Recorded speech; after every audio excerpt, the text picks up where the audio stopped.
Good day, strategy gamers, and welcome back to episode 42 of our Let's Play series of War in the East 2, Stalingrad to Berlin scenario.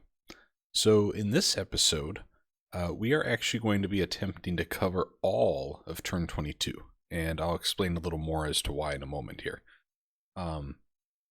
So we're in our air phase right now, and we're going to take a look at the weather report as we always do at the beginning of any turn, because it dictates a lot of what is going to happen for us on the ground, right?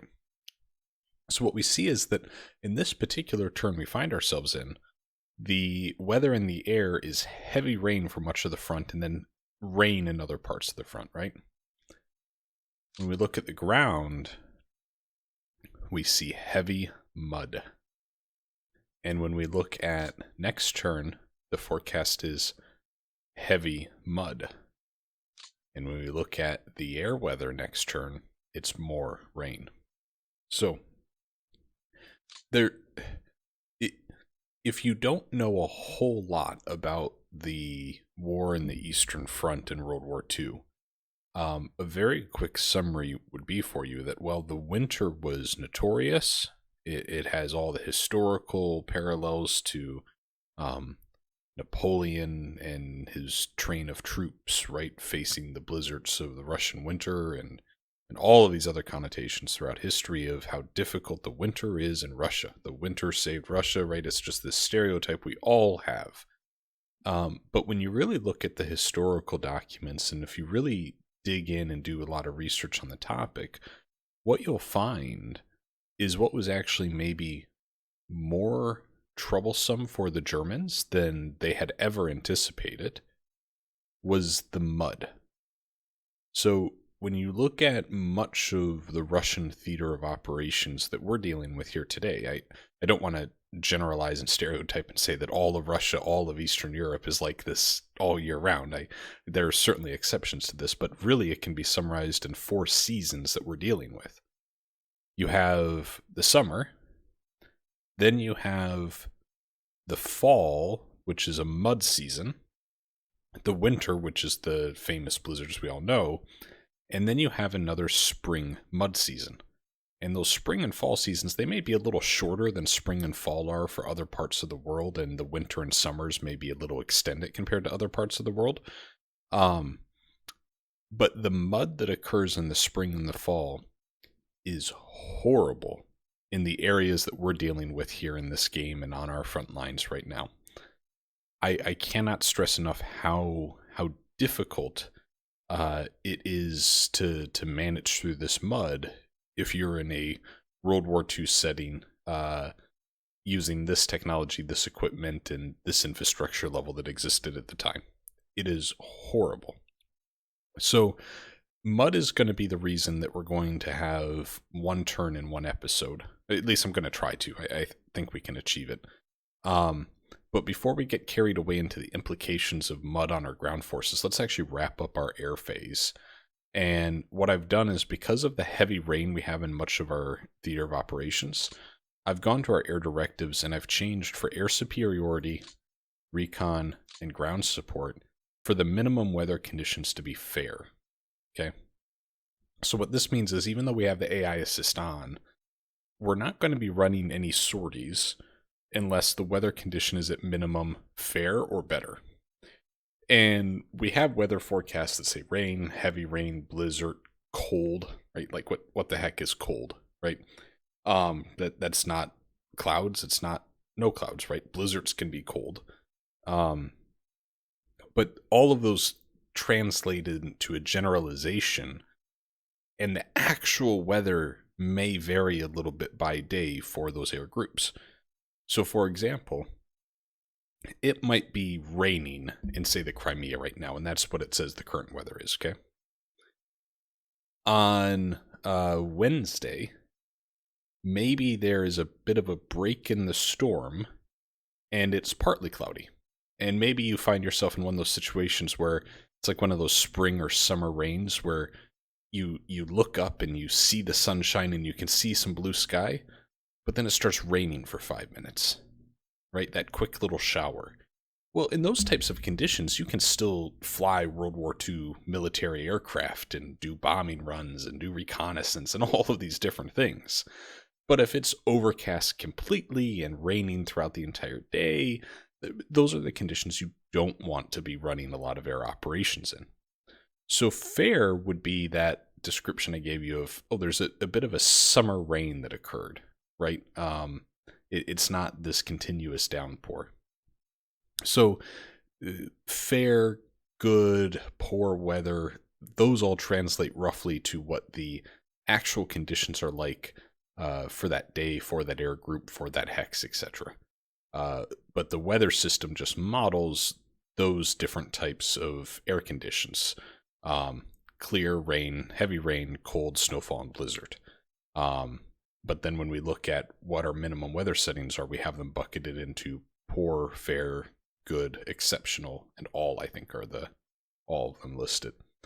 So we're going to set them to fair to try to reduce any casualties that we have from operational losses, right? Not flying in thunderstorms or anything like that, and finding that we're not being very effective when we do fly. So we're just going to up the minimum requirement for these guys to even take off from the airfields. So now that we've done that, we'll go ahead and we'll hit intern for execute air directives. We might see a couple of sorties go up again because maybe those very localized conditions did warrant weather that was deemed to be fair, right? And you see, yeah, so we had 24.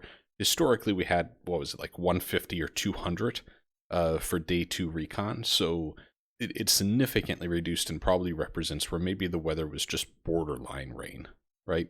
And we only had 2 operational losses, which is pretty good, all things considered.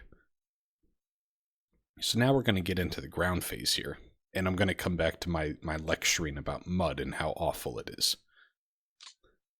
So mud has impacts on your ability to attack, on your supply chain, right? If we think back to how logistics work in this game, right?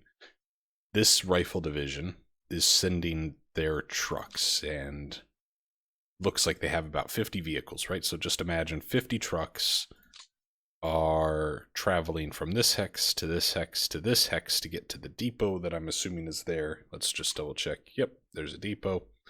And then they're coming back. So round trip, it's about 60 miles to bring supplies up to this unit. Well, 60 miles when you don't have concrete modern highways and interstates and all these things that in the 21st century we're accustomed to when it comes to road travel, right? When instead you're maybe on 2-track dirt paths through woods, but there's heavy mud on the ground.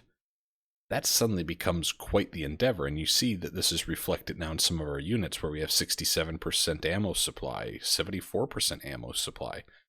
Right? We don't normally see those low levels of ammunition supply, but it's probably an impact from the heavy mud that we've now got.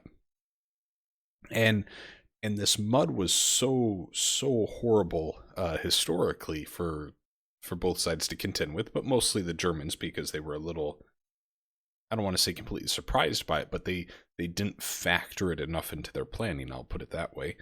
That really sometimes things bogged down, right? The front line became a little static for a week, 2 weeks, at times maybe even a month, and in some areas it was very bad. And you just had entire motorized units inoperable because they couldn't traverse this mud. I mean, we're talking mud that is 1 foot to 3 feet thick and just drenched. It's awful.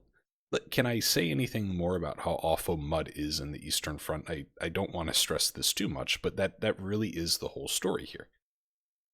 To reflect how awful it is, the developers of the game then put in mechanisms to simulate their impacts. And you may have noticed by now that when we look along our front line, we see that our combat values, our attacking combat values on all these units, seem a heck of a lot lower than what we're used to. Right? We're used to having maybe 10 here, maybe 20 here, but instead it's just pretty much ones, maybe a 2 here and there across the board. Right? Very, very kind of surprising to see that. Heavy mud conditions in hexes that have poor roads, and the majority of where we're looking at right now are going to be poor roads. We can actually bring that up here real quick. We look at road system. So you see, look here, in gray are good roads, and there's pretty much only one that runs from Moscow west. Just one good road, essentially. There are a few strings and networks of average roads, but they're kind of few and far between. But almost every hex has poor roads. And any hex that has poor roads, and where the weather condition equals heavy mud, the combat value of the unit, the attacking combat value, I should specify that, is actually reduced. And you take the combat value it would normally have and you multiply it by 0.125, or if you just want to simplify this, say 10%, right? If you had an attacking value of 10 in the previous turn, and then heavy mud set in, you now have an attacking value of 1 for that unit. Now, to compare that, to really stress the importance of how significant mud was in the theater of operations, the game also simulates what are the impacts of rain and snow and heavy snow and all of these other weather impacts, right? If you look at the weather impact of heavy snow in the exact same situation of an attacking hex, the multiplier is 80%. So if you had a combat value of 10 originally, you would then have 8 combat value if there was heavy snow in that hex. So there is a measurable difference in how the game is simulating the impacts of mud, because historically that is accurate. That is historically what it was like for these units, where mud actually deterred the operations more than snow did. Can't stress that enough. Snow, this is coming too from a person who lives in a more northern climate in the United States and is used to below freezing temps and stuff like that. Snow, things can freeze over. You're driving a tank on a plane or through a forest. The snow can be compacted. You have this hard tundra. There's maybe a layer of ice, what have you. You can still move, right? But when you get to having a couple feet of heavy, thick mud, even tracked units had difficulty. So historically, there was the Sherman that was used by the Soviets in kind of a Lend-Lease capacity, and then you had also the T-34, the bulwark of the Soviet forces in our current time period of 1943 that you've seen us talk about. The T-34s were actually much more effective in the mud, and they were designed this way because they had much wider tracks and a body, a frame, that much more easily handled the mud than, say, the Shermans did. And all of these things are miraculously captured in this game in the details, so I can't stress enough how well the developers have done with this. But it really speaks to the impact of mud and its consequence then for our attacking combat value in this turn. So that's why I think we're going to be able to do the entire turn in one episode, because we're not going to be attacking in 40 different hexes. Right? There's almost nowhere that we can attack and win. Like, let's just take an example here. If we took all of these forces and attacked, we have 2.6 against 12. Right? That's 6 hexes against 1 infantry division. That normally we probably would have broken through just fine. Let's find like the most opportune hex that we could probably attack. It would probably be, I don't know, the security unit right here. If we take all of these, we find ourselves with 3.6 to 1.4. It's not even 3 to 1 odds. And we're attacking a combat value defensive of 1. So that stresses how this turn we're just going to manage the front line, review what happened in the last turn, because there were some German counterattacks we need to talk about, and then do movements where we need to, And at the very end of the episode, if we still have time, we might come back and continue some of that army and front organization work that we had begun in the previous turn. We'll kind of save that for the end. So right off the bat, nothing really changed up here near Leningrad. However, by Lake Ilmen, these cheeky AI bastards, excuse me, they did finally push a unit into this hex, something that I probably should have just done long ago anyways. And now we're not really in a position to counterattack because, well, we don't have any attacking combat value. So I think what we're going to do is take probably a rifle division and move them over here to then keep them from cutting the line behind us here. So we'll have them fill in that hex.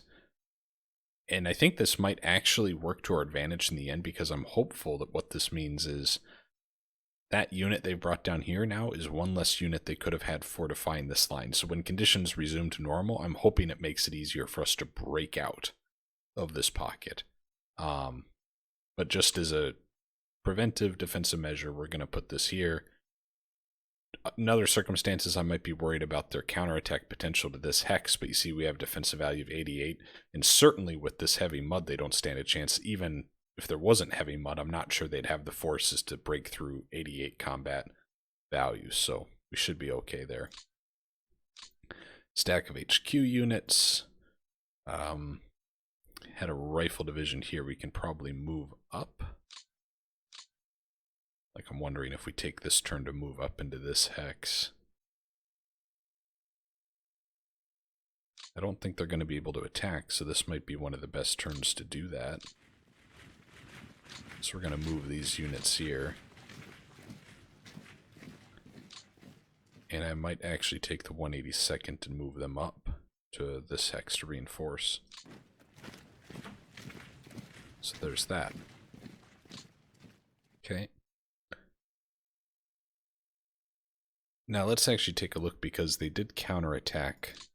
Almost the entirety of their action happened right here, and then there's one other near Smolensk that we'll take a look at, but almost all of it happened right here. So let's just review some of that. We had raced out to this hex here, and that was with the 46 Mechanized Brigade, and you see they were pushed back by 20,000 men, right? So 7-to-1 odds just in number of men, so of course we got pushed back. As I expected, that was a bit of a blunder by me being so aggressive with that unit.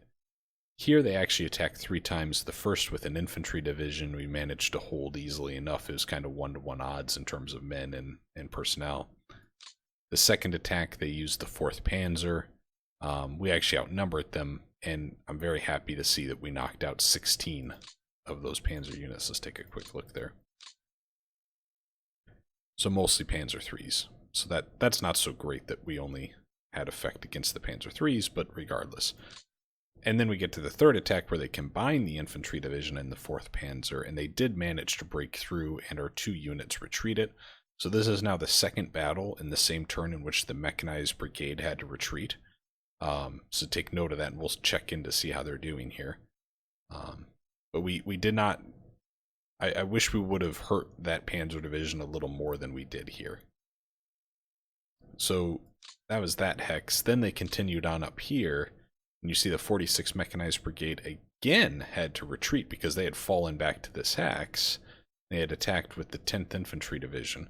And the Mechanized Brigade really didn't contribute anything because they were probably so high fatigue and so disorganized from having lost 2 battles already. And then lastly, we get over here where they continued their push, but we finally managed to hold them. Right? We had enough forces here to hold them. And they were quite aggressive with what they sent in. But we did fine holding the line. So let's see if we can't find that 46 Mechanized Brigade. So I would really like to see how they're doing. These guys are a bit of heroes here, but they've had 5 wins and 5 losses. That just feels so painful. And yeah, you see medium tanks are at 12% recon. They're at 0. AA machine guns 0. 0 armored cars, 0 recon. Not doing that great, but actually much better conditions than I thought I would have found them in, to be honest with you. So we're just going to leave everything here. We're in very defensive positions across the line.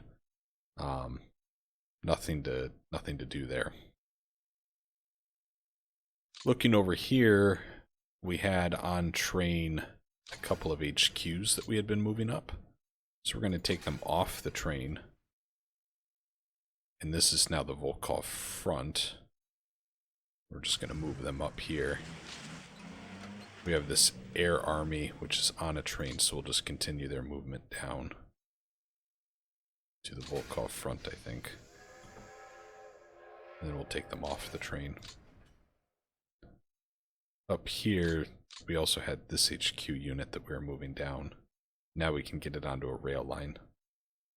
So let's move them here. See if we can get them off the train. Okay. So that was the second shock army, which we need to start allocating units to. But again, we'll touch all of that towards the end of the episode if we have the time. What I want to look at here is, as much as I would love to push on Idritsa, right, the current conditions do not allow for it. But I also think we can kind of build up our defenses here, prevent any counterattacks. What we really need to do is kind of solve for this area. They did attack here. This was the only other area they had an attack. And they pushed back our rifle division. Again, right, this rifle division's down to 3,800 men, so it needs some rest and repair. But I think we need to come up with a little bit more of an answer for what we're going to do to reinforce this line. So we've got this unit that's on refit. Trying to think what we want to do here. So I think we're going to move them up here. Them here. That rifle division. Head over here. The HQ, I'm going to move back one. Gonna leave. You know what? We're actually just gonna pull back one hex everywhere here. So we're gonna pull them back. We're gonna pull them back. And we're gonna pull these guys back. Right. So now we have a very clear line that we can defend. And then we'll take you off refit. No, you need to stay on refit, I guess. Oh yeah, we have these rifle brigades, right, that we're going to bring over here and help reinforce.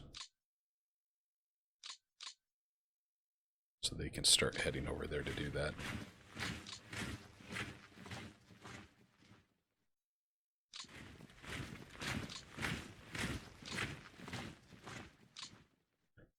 So we'll have them help reinforce this line here. Again, I just need to stop them a little bit. I don't need to push them back, because this is actually working out really well for us, where we can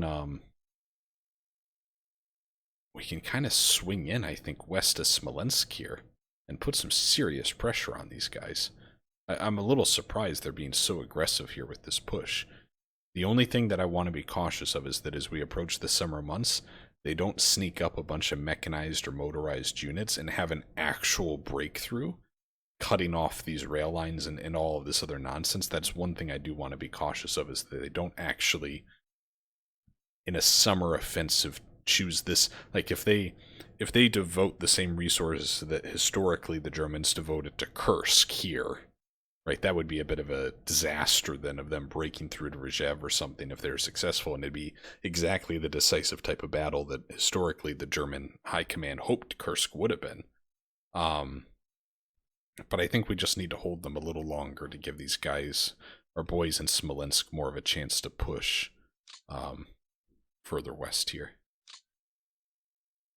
And here we've got a stack of units we can start bringing up maybe to help. I don't know that I want all of you, but the 234th I think can come up here.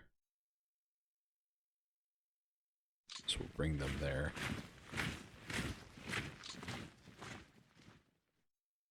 And then what we'll do is take that 331st rifle, maybe. Now we have 2 tank corps there. We're going to leave them be. Yeah, that's fine. Okay, down here near Smolensk. Going to keep all of this the same. We have these tank cores on refit. Let's see how that's going. Oh, yeah, you're actually good to go. So we can take you guys off refit. You'll have 170, yeah, thereabouts. Put all of you back to ready status. And then let's start moving you up to help with the breakout here in the next couple of turns. Just going to have them sit back here, get their combat prep back up to 100. They'll lose their fatigue if we let them sit there for another turn. And then we can have them try to push through when the weather conditions clear. Down here to Roslav? Yeah, good stuff. Good stuff. Here, near Aryol, would love to push against some of these units, right? But just not in the cards this turn, and that's okay. That's okay. These weather conditions, they're going to happen. There's no point getting bent out of shape about them. Let's take this rifle division here. This rifle division here. And I think this is the turn to move them back up to the lines where the German player is going to have the same issue, right? Where they're faced with the same mud-like conditions that we are. And I think they may have, in the previous turn, pulled back here by 1 in each of these hexes. Is that right? I'm wondering then if across the entire line we don't want to move down. I think we will.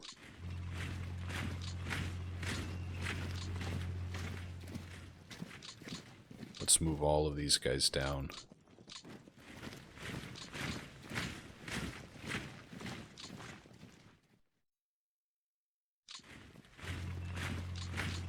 Very good. Yeah, and hopefully this gives us a turn to dig in a little. The heavy mud does also make fortifications much more difficult, so it's something for us to consider. That we're not going to just suddenly have very, very good fortifications after one turn here. I'm going to take... I want to...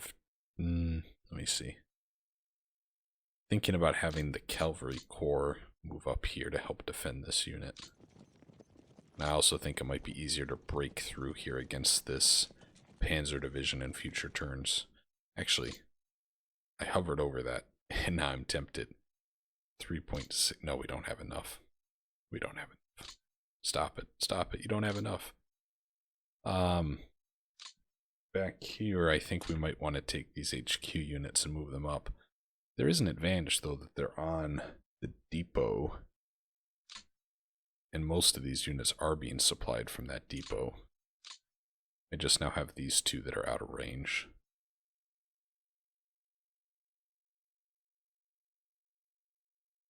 Yeah. Look at this, by the way. You see, this is another example where I really need to take a look at these armies and how we have them spread out, because here we're at 27 out of 21. I think I'm going to leave them for this turn. Down here, I think I would like us to push up. Same thing right here. I mean, these are the conditions to do it, right? Where their opportunity to counterattack is so minimal because of the weather. We'll leave that. That's fine. Over here, I might finally take... Because now you guys are actually working yourselves back up. I might now push. Yeah, let's put you there. I think I want to move you up here. No. They have 8? So that's incredible. Even with the mud, these guys have an 8 attacking combat value. That is incredible.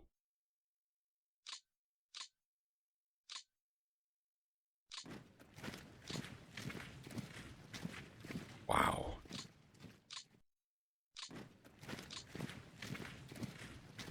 Take you off refit too.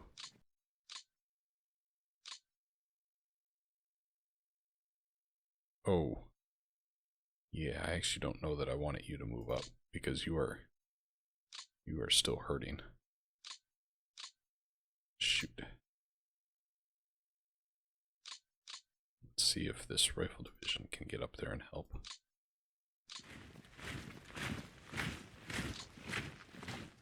Okay, that at least will lessen the chance of a counterattack. But this is the turn that I wanted to kind of press that advantage and get back up towards their front. I think this entire stack will move up. No, we will not. Look at them, they're still hurting. Let's see. We had a lot of supply issues and TOE issues down here in the south near Rostov. I don't know that I'm going to do the same here in Press. I will take this mechanized corps and move them up because I want to see what's here.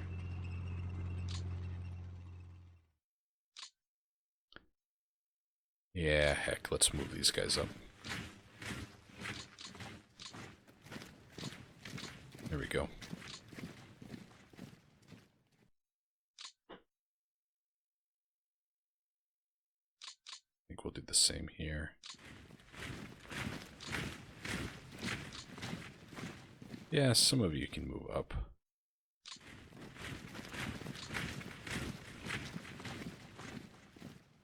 Let's see. Down in the south, did they counterattack here? They did. This was the other place. I thought there might have been one more. So first they pushed us back here. Route, retreat, retreat. We are really stretching ourselves here, and they attacked with 3-1. 4-1 even. 6 Panzer and some other elements here. Infantry division, so...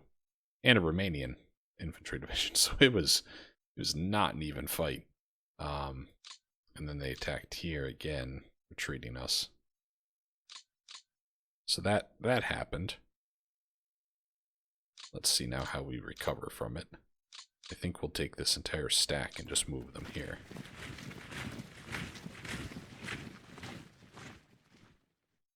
And then I actually think I'm going to... So the 9th Army... Yeah, you're actually okay.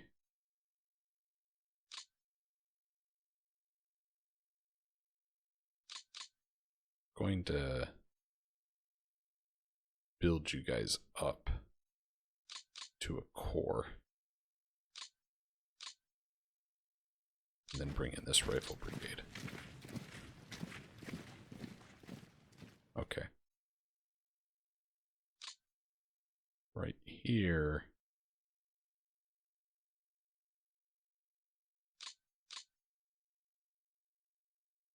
I think what I might... So we've already interrupted their supply line here. We'll move these guys up. Tempted to counterattack with one of these units. It's like that 3rd Guard's mechanized. Kind of like to see them maybe break through somewhere. I feel like the next counterattack is going to be here with this stack. I'm trying to decide whether or not we're going to pull them back.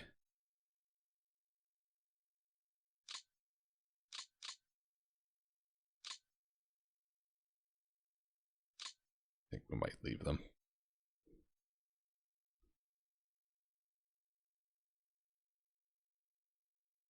Yeah, we'll leave them be.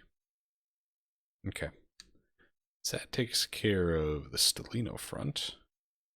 Continuing on. The Crimea. Dun dun dun. The Germans beat us here. Look at this, guys. This is awful. Our hopes of breaking through to Odessa have been dashed. So the German forces have kind of cut off the peninsula here. I'm hoping it's a containment move and not that they also have forces in Sevastopol. But now we find ourselves in a situation where we have to build a line, right, stretched out across these 6 hexes to defend ourselves. So first thing we're going to do, I think, is move up this Guards Rifle Corps there. And then we'll take this rifle corps here. And let's maybe even push. Yeah, 3 to 1. We're going to push that. Alright, so we push them back. And the reason that was so important is because now I can move that rifle division here. And I'll also move you up here. Good. Now we'll take this rifle corps to hold this town. Also bring up that rifle corps. Don't know that I want to exhaust you, just get you there, but maybe... No, I won't. Be a little conservative. Just a little, though. Alright, we got a race now to get down to Sevastopol. Mad dash. Absolutely mad dash. I might take you, though, and bring you up here, though. I shouldn't have done that. That was a bad move. The reason that was a bad move, because this unit is attached to all the other units that are going south, it looks like. No, that's not true. That's not true. I have other elements of the 47th Army up there. You're going to continue down this kind of south coast road. The HQ units will move up here to this city. Okay. And then we'll start bringing over the elements of the 37th Army we have here.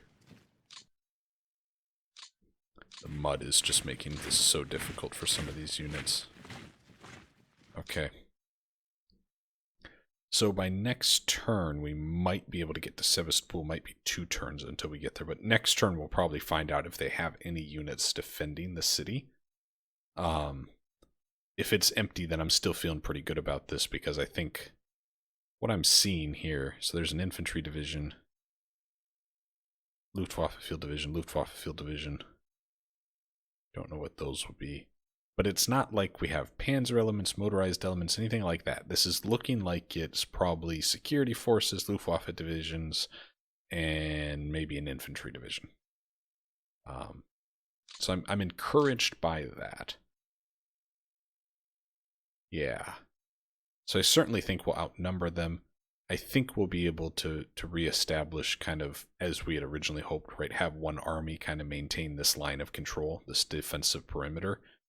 But our ability to actually push out into the underbelly, that might be a little lessened now because they beat us here, and we're going to have to exert a lot of effort and supplies to try to push them back.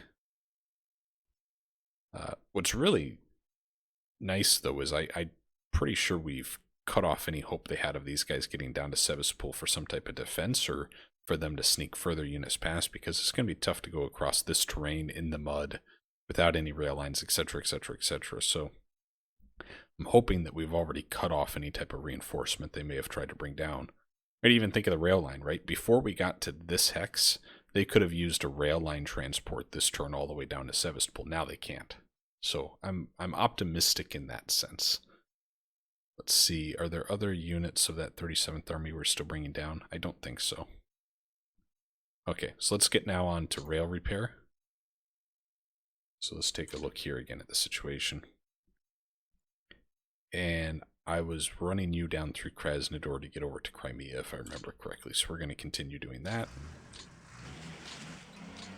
Run you there, there, and then you're out of movement points. Shoot. Not very much because of the mud, huh? Oh, good. They're finally connecting this. That's really good news. And then, yeah, look at all of these other units that are connecting further lines here. So this is good. We're actually getting a much better picture of repair here. A lot more green now. Key is to get over here now to Crimea. Okay. Good. Our other rail repair unit, I think, is here. Let's see. We want them to repair all these units. Which is going to then involve taking a couple of units off the line for them to do that.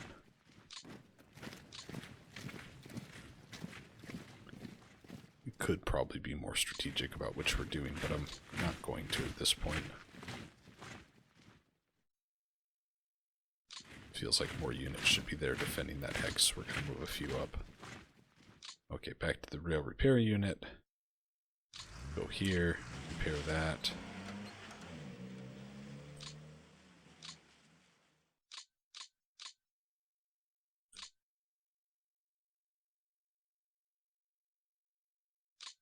I need to move one more out.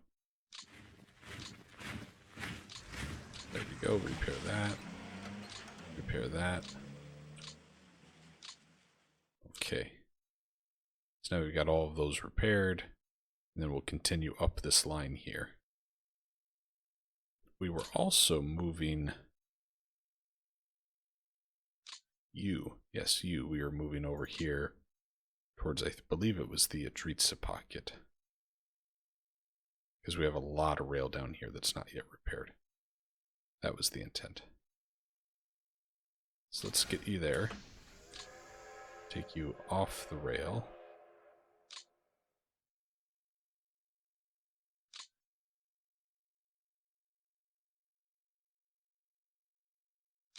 And can't move you really because we used all your movement points to get you over there. That's fine. Did we have...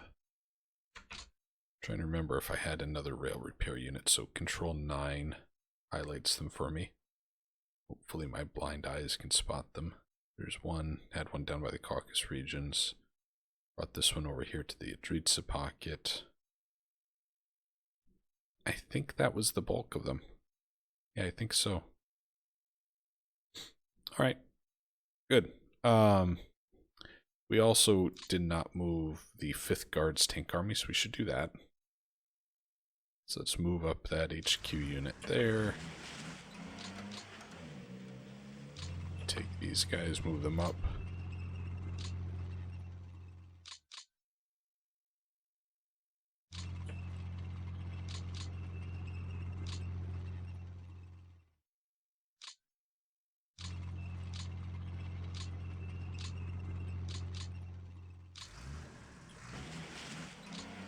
Okay. So they're slowly getting to the front line there. Did we have...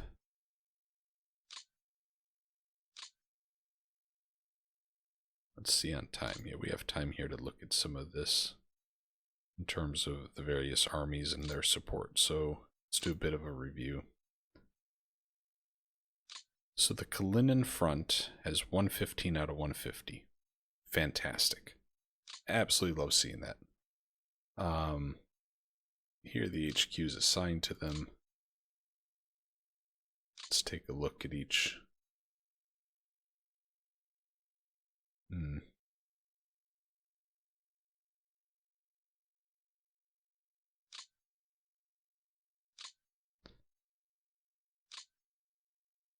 Close out of that. 5th Army, 16 out of 18. 3rd Shock Army. Okay, how can we move stuff out of the 3rd Shock Army?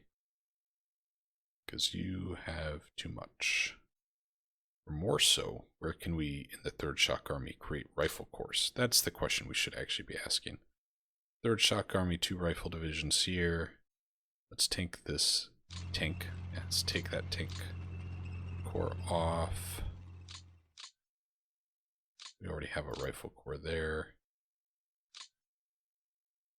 3rd Shock Army, rifle division, move you there. And the 8th Guards rifle division.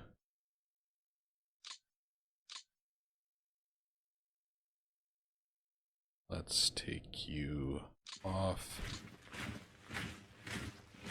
8th Guards rifle division. Okay, so here's what we've done. We have 3 rifle divisions that are part of the 3rd Shock Army. We're going to take specifically this combination and create a rifle corps. And how this should work, if I'm understanding the mechanic correctly, which I hope I am, is it because 2 out of the 3 units that are combining to create a rifle corps are guards, it will then mean we have a rifle guards corps. So let's see if that actually proves to be true. Build them up. Look at that. 30th Guards Rifle Corps. Ta-da! And now we're down to 24 out of 21. Don't have enough to really move them back in any position. I think we'll take the 2nd Mechanized Corps and let's assign them to someone else. Who would it be good to assign to? Thinking the 2nd Shock Army. Feels like the 2nd Shock Army should have more units in it. So let's do that. So they're part of the 2nd Shock Army now. Which then means 3rd Shock Army is good. 1st Tank Army. Yeah, 1st Tank Army. We're going to put one of you guys also to that new Shock Army here. 7th Tank Corps, I think, is what we'll do. So we'll go here. And 2nd Shock Army. You're now part of that. So this entire stack of HQs and armies, they are all compliant on command capacity. 4th Guards Army is as well. 2nd Tank Army is not. So let's take this Tank Corps from the 2nd Tank Army, and we will assign you to the 2nd Shock Army. Again, I think one thing we'll really have to do in a future episode is review leaders and make sure that we still have generals that have good mechanized ratings with armies that have lots of mechanized units, right? That type of stuff. Here we have the 5th Guards Tank Army. Yeah, I just moved you guys. So let's take this motorized unit, assign them to the 4th Shock Army. And we'll also do the 1st motorized to the 4th Shock Army. So now the 5th Guards Tank Army is 16 out of 16. Look at that. Rockin'. 24 out of 24, all good there. 17 out of 18, 21 out of 21. 8 out of 18, more than good. 16 out of 18. Okay, here we're over by 4. So what we'll do is, which one are we over by 4? The 11th Army. What is part of the 11th Army here? Let's see if we can do a Rifle Corps. So these are all 11th Army. If we can find one more Guards Rifle Division in the 11th Army, then we can probably create a Guards Rifle Corps. And here we go. Guards Rifle Division. So we're going to take 384th off the line here, take the 28th Guards Rifle Division, move them up, select all of these units, and we're going to make a Rifle Corps. Alright, look at that.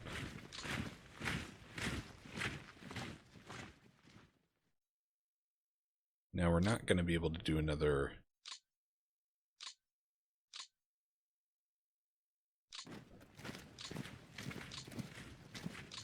guards. What am I doing? Here we go. Oh, shoot. You're out of movement to get there. Maybe we can take you here, though. The 11th Guard, we're going to move down.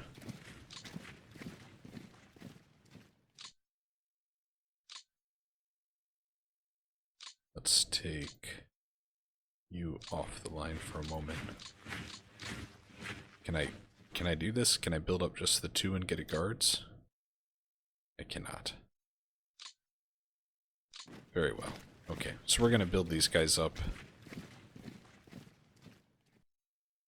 and get another Rifle Corps. So now the 11th Army is 18 out of 18.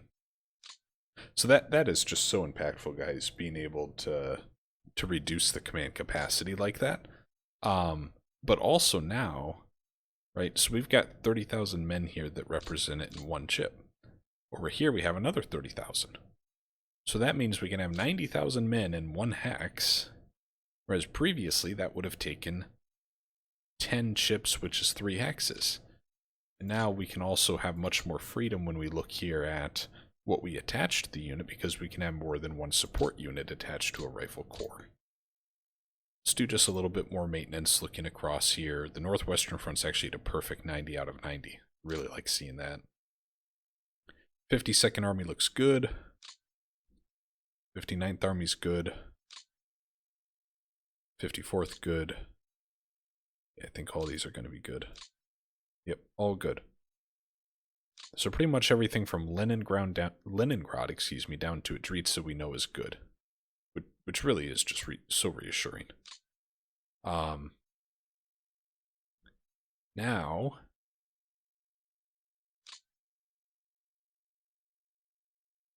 Fourth Shock Army. I made a mistake with this unit. I didn't want them to go to the 4th Shock Army. I wanted these guys to go to the other Shock Army I have over here. Shoot, okay. I can try to address that in the next turn. You can only reassign the unit once per turn, so that's why we can't address that right now. Let's continue looking down here by the Smolensk pocket to see if we have other opportunities to address. So first, let's just look at the Western Front. And the Western Front has 174 out of 150 in terms of armies attached to it, which means we are over capacity and they are an assault. So we're probably losing a lot of our benefit from having the assault status because we're over our command capacity of armies here. And looking at this,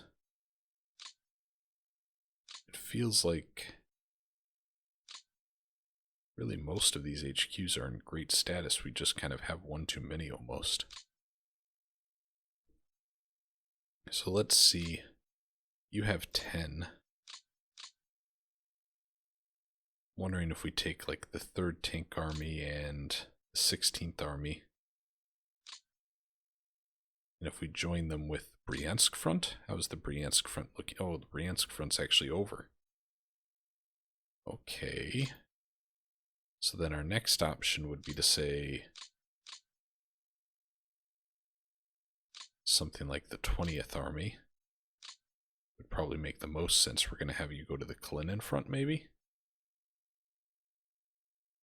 Might be what we have to end up doing. Yeah. Let's do that.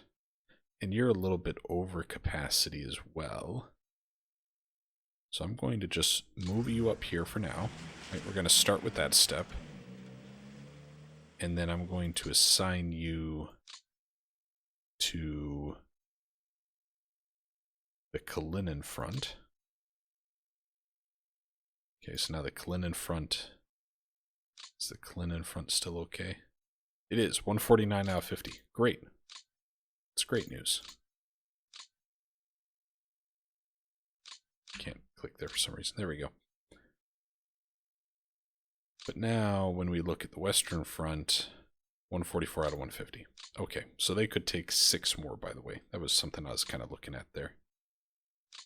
So the 20th Army, what units here can I reassign back up? You're even sitting in the rear, right? So we can probably get you up here.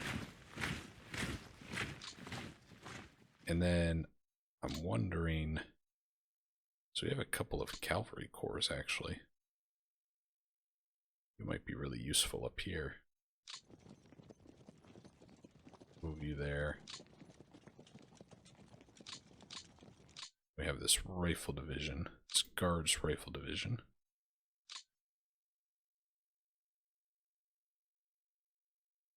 So here's what we're going to do. So we're going to take the 3rd Guards Rifle Division, and we're going to assign them to the 49th Army. Okay. Then we're going to take this hex here, and we're going to build them up to a rifle corps. Good. Now here, we We have part of the 20th Army, this rifle division. Do I have another rifle division somewhere? Yeah, I'm actually going to take all three of you. Well, first I'm going to assign you to the 41st Army. So you're part of the 41st Army now. And we'll take all of you and build you up into a rifle corps. There we go. So now the 20th Army is 28 out of 24 still. Okay.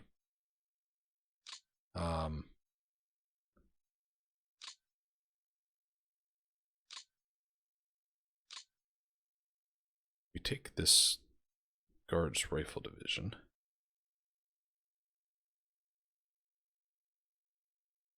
Wondering if it's better to move them up and keep them part of the 20th Army. I don't think so. I think I'm just going to reassign them.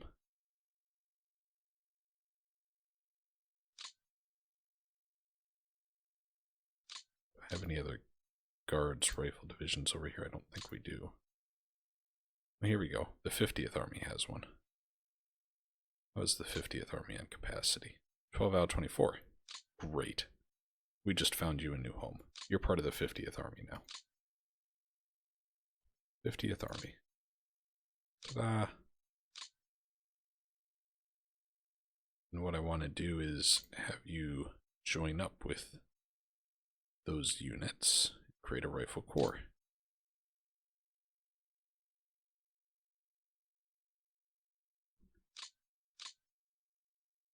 Move you there. This is going to seem a little ridiculous, but I really don't want to forget about it, and I just want to get it done. I'm going to move all of them out of the hex and build them up. So now we have that rifle corps. And we'll take these tank corps and do, again, something really ridiculous. We're going to move them into heavy woods to fill the line in a defensive capacity. Whatever. Don't judge, okay? We're doing logistics here. Logistics can sometimes be more important. 20th Army is still over by 2.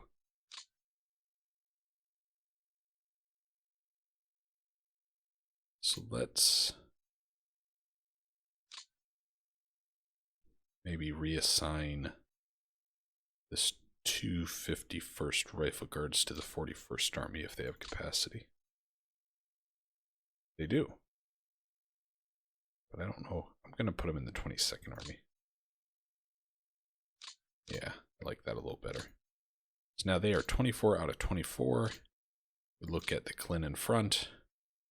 They're 143 out of 50. We look at the Western front. And they're 144 out of 150. Look at that, guys. Doesn't that feel good? That feels so good. And look at this. Green and yellow, green and yellow. One orange. What is the orange? Oh, your Stavka. Okay, that's fine.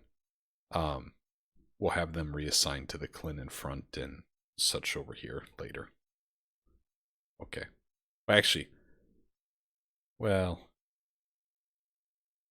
yeah, I should actually probably do that now before I forget about that. So let's see. Clinton front, 143 out of 50. Where's the Volkov front? How is the Volkov front doing? Volkov front. Ooh, you're 90 out of 90. It's not great.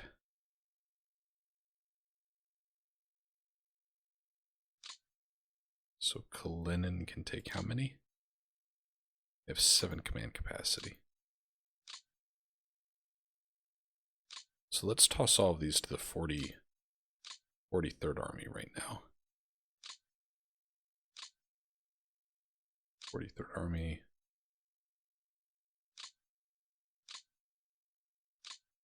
This should help with their resupply then too, because now they're going to have that supporting HQ right there.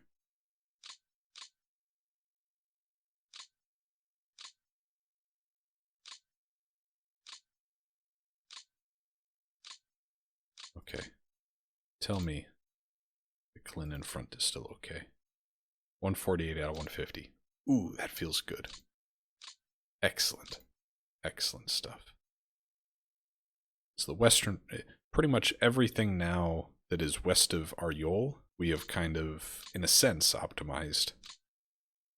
There might still be an HQ or two here that is over capacity. Maybe not. Maybe we've solved for all of them. Ah, the 33rd Army. So let's just real quick fix that. 33rd Army, you're over by 3.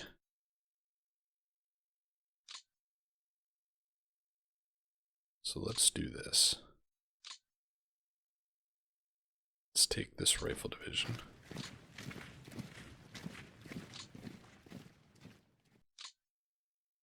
And I'm going to move this mechanized unit down. We're going to take the 1/10th.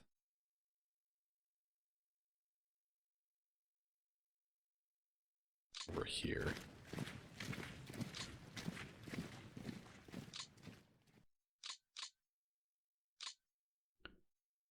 I messed that up, didn't I? I messed that up. Shoot. I've gotten too carried away with unit optimizations that I'm breaking stuff on my front line now. Okay, so we're going to take the tank corps and move them up here to help reinforce this hex, because we got a little carried away there. Okay. Anyways, 33rd Army will take this rifle division, and we will assign you to the 22nd Army. And we will also take this rifle division to the 22nd Army. There we go. Now they're whole. Look at that. 41st Army is also okay. Where's the depot? I feel like the depot's not going to be right there. It's not. Is the tank core refit enough that we can take it off? It is. Take them off refit status. I'm going to move them to the front.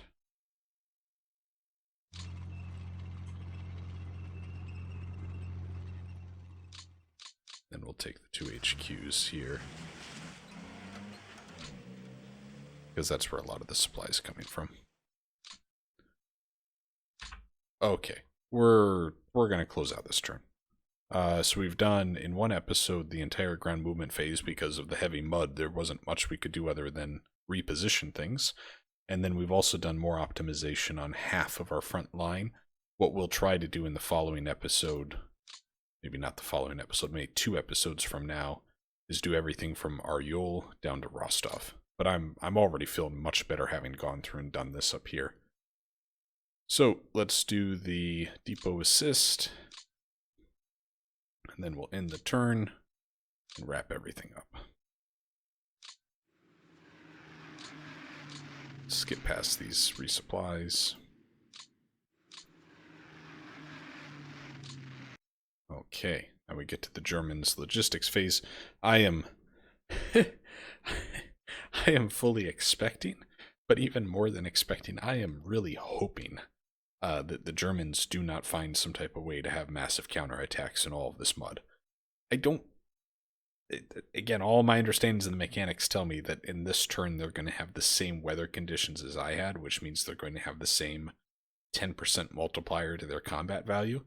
So they would have to have some insane buildups in really weak positions on our parts to push through. But, you know, there's always that pessimism that when I say, oh yeah, everyone, I expect this to happen, and then the exact opposite happens on the screen. It's just my luck, I guess. But I think we'll be okay. It should be a pretty quick end of turn phase for everything. And it is a little more dull because, you know, I like to present content where we're blowing things up, we're moving the line forward, we're inching closer to Berlin, yada, yada, yada. But it's just not realistic, and I hope everyone kind of enjoyed the backstory of, well, how difficult mud is, because what's more interesting than that? And then also getting to see us do a bit of our organizational efforts. These are things that, by the way, I really wish I would have done earlier in the series, like around turn 10 or something, and introduced, because I think it'd be really impactful and helpful for new players, and I wish I I wish I did not wait until such a late episode in the series to really go into that with such detail. Especially the building up of the rifle corps. I feel that's been a missed opportunity for me for much of the series. And what we'll try to do in the 1941 campaign is just demonstrate that in our day-to-day of managing the turns. But first, as I pointed out in our last episode of the 1941 campaign, first we have to do a hasty withdrawal as quickly as possible. Then we'll focus on fighting the war. First is survival, though. So they're doing some air resupplies. Here's where they're going to get into the counterattacks. It doesn't look like they're doing any.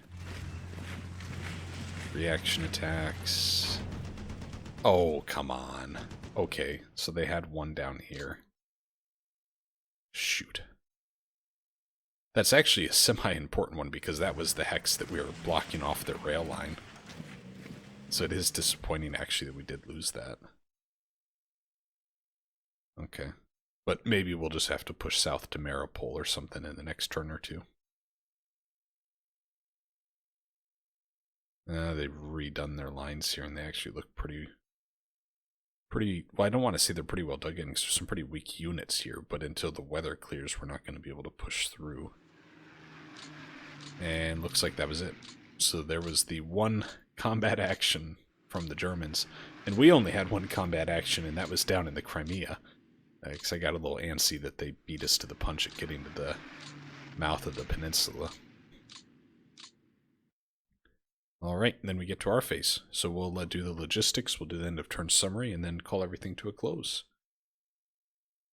Feels really weird having gone through an entire turn in one episode. I feel like my entire flow was slightly different this time. But I would hate to have to do 2.5 hours in one sitting for one episode, though. That's a bit too much for me. So hopefully the weather improves in this next turn, the mud factors are reduced, and we can get back to being on the offensive. But I'm pessimistic in thinking we might need one more turn of heavy mud conditions. Because the other thing with mud, too, by the way, is that it's mud is driven by water levels, and the hex water level is driven by what the weather's like in the air, right? So is it raining? That increases the water level increasing increases the mud, the snow melting increases the mud. It's actually this very complex system that calculates when is there heavy mud. So I think pessimistically we might have to wait another turn still. But maybe we'll do another one turn in one episode type deal. Maybe that'd be interesting. Alright, end of turn summary. Only had 30,000 losses. And something I want to point out here. So we had like 40, 50,000 in the previous turn. So we have, you could aggressively say half as many this turn. That should probably show you just how much you have in regular attrition of the day-to-day fighting on the front line without massive offensives. Right? If anyone ever did the math of all of our combat results of all the attacks we might do in one turn, you will find that it does not come anywhere near equaling this number most turns, not even close. A lot of this is just attrition of every turn. Here we have 385 guns lost, 61 armored fighting vehicles lost, and 80 airframes lost. Again, reinforcing my point. Day-to-day firing from one foxhole to the next of your opponent across the line 7 days a week, 24/7. You're usually not using too many tanks for that, right? Order of battle changes. Both sides net positive about 22,000. We are positive 700 guns, 242 armored fighting vehicles, and flat on airframes. Germans very similar numbers. They're more positive on airframes, though. Supply situation improved by 50 units, right? So we had, I think it was 130 in the previous turn. We're now at 85. And then under strength units are at 109, something I still want to keep a very close eye on. I think a lot of this is in the southern front near Stalino, where we really have been pushing hard. So something for us to continue to watch.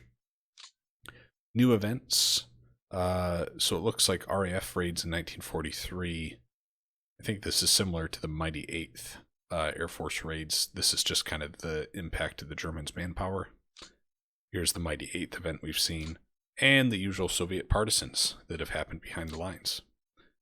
So with that, we're going to call the episode to a close. Want to thank everyone, as always, for watching the video and the series and your continued support. If you have any questions, comments, or feedback, please leave them in the comments section below, and I'll do my best to address them. And Strategic Gamers, hoping you have yourselves a very excellent day. Bye now.